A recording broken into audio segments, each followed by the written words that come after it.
আমি কিন্তু মাত্র ৩,০০০ টাকার চাকরি করতাম, বা আমার বাবার একটা বাইক ছিল, বাইকটা হচ্ছে 18 বাইক, ডায়াং ডায়াং। এত ঝাংড়ি বাইক আমি জন্মেও দেখি নাই। স্টার্ট দিয়ে এখান থেকে যাই 1 কিলো গিয়ে আবার বন্ধ হয়ে যায়, ওখানে গিয়ে আবার এমনে ঝুঁকাই, তেল আছে তাও চলে না। তবুও কোন মতে ঠেলে ঠুলে চালাইছি কয়েক মাস যাব। আচ্ছা, একটা পর্যায়ে গিয়ে এমন একটা অবস্থা হলো আমার পকেটের, যে তেল যে ভরবো বাইকে ওই টাকা আমার পকেটে নাই। তা আব্বাকে বললাম, আব্বা मैं माफी भी मांगता हूँ, दुआ भी मांगता हूँ, আমার দ্বারা এই বাইক আর চলবে না, তোমার বাইক তুমিই রাখো। তা আব্বা বললো, কি করব বাইকটা, আমার পায়ে তো ব্যথা, আমি তো হার্টের রোগী, এটা কি সেল করে দিব? বললাম, বিক্রি করে দাও, আমি এটা বিক্রি করে সাইকেল কিনবো, সাইকেলের চাইতে ভালো হবে আমার জন্য। তো যাই হোক, বাইকটা বিক্রি করব ভাব, মানে এটা এইভাবে কখনো আমি আগে কোনো মাহফিলে বলি নাই, এতটা ব্যাখ্যা দিয়ে বলি নাই, আজকে বলছি বাইকটা বিক্রি করে দিব অভাবের জন্য। বাট বিশ্বাস করেন, সেই সময়টা প্রতিদিন তাহাজ্জুদ পড়তাম, প্রতিদিন আল্লাহকে বলতাম যে আল্লাহ তুমি আমাকে কবুল করো, আমার চেষ্টা কবুল করো। আর আমি দুইজনের ওয়াজ খুব বেশি শুনতাম, এক আজহারের ওয়াজ শুনতাম খুব বেশি, আর একজন আমি আল্লামা দেলোয়ার হোসেন সাঈদীর ওয়াজ খুব বেশি শুনতাম সেই সময়ের কথা। It has been 3 years or maybe 4 years back, 3 বা 4 বছর আগের কথা। তো হঠাৎ করে আমি একদিন জুমার খুতবা দিলাম। আমি আবার বলছি, এই কথা কিন্তু আমি কখনো কোথাও আপনার শোনেন নাই, আমি আজকেই বলছি। তো জুমার খুতবা দিলাম, আমি প্রায় 1 বছর যাবৎ জুমার খুতবা দেই, ভিডিও আপলোড হয়, কিন্তু কখনো কোনো রেসপন্স আসে না, আই মিন কেউ দেখে না ভিডিও। এই 10টা 20টা লাইক পড়ে, 2-1জন কমেন্ট করে, মাশাআল্লাহ, আমি তাতেই খুশি, আলহামদুলিল্লাহ, 2-1জন দেখলে আমার জন্য এনাফ, বা আমার খুশি কারণ হয়ে যাবে। তো আমার মনে আছে, হঠাৎ করে একটা ভিডিও আপলোড হলো আমাকে নিয়ে, মাশাআল্লাহ, ভিডিওর টপিক খুব ভালো ছিল, লাখ লাখ রিচ হয়ে গেল, একদিনেই মনে করেন যে 10-20 লাখ মানুষ দেখে ফেললো সেই ওয়াজটা। পরে মিডিয়ার থেকে আমাকে কল দেওয়া হলো যে আপনি জুমা পড়ান কোথায়, আমরা আপনার ভিডিও রেকর্ড করব।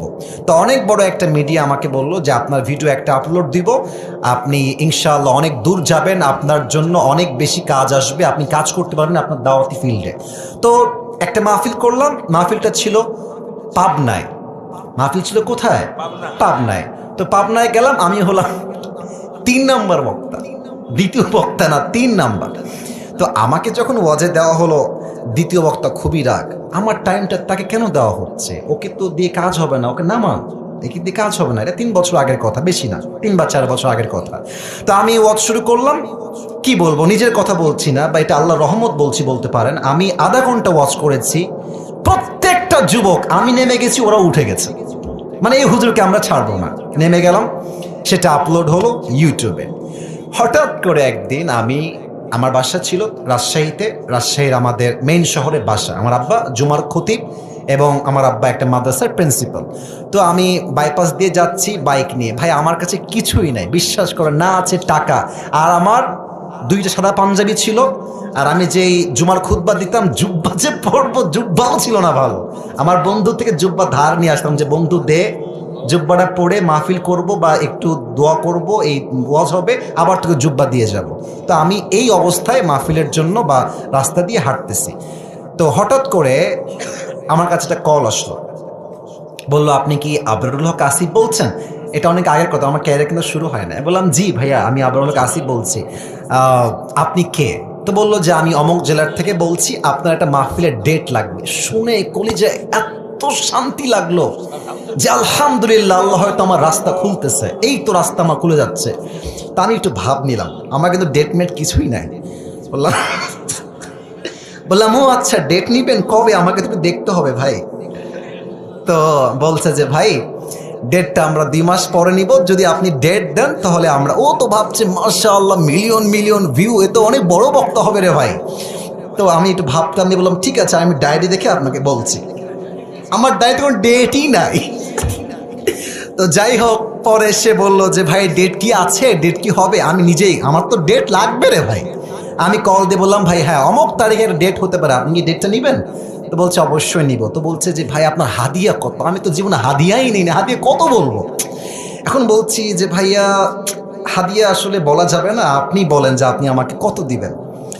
তো আমার বেতন কিন্তু ভাই মাত্র 3,000 টাকা, এবং 3,000 টাকা এত কম আমার জন্য, বাইকের তেল ভরতে আমার 3,000 টাকা শেষ হয়ে যায়, খাবো কি আর পরবো কি। তো আমার ভাই বলছে যে আপনি একটু বললে আমার জন্য খুব ভালো হয়। তো আমি বললাম যে আপনাদের গত বছরে কে আসছিল? বলছে আমাকে একজন বক্তা আসলো। কয় টাকা দিয়েছেন? বলছে 20,000 টাকা দিয়েছি। 20, মনে বলছি 20,000 টাকা। আর ওকে বলছি ভাই এটা কোনো টাকা হইল?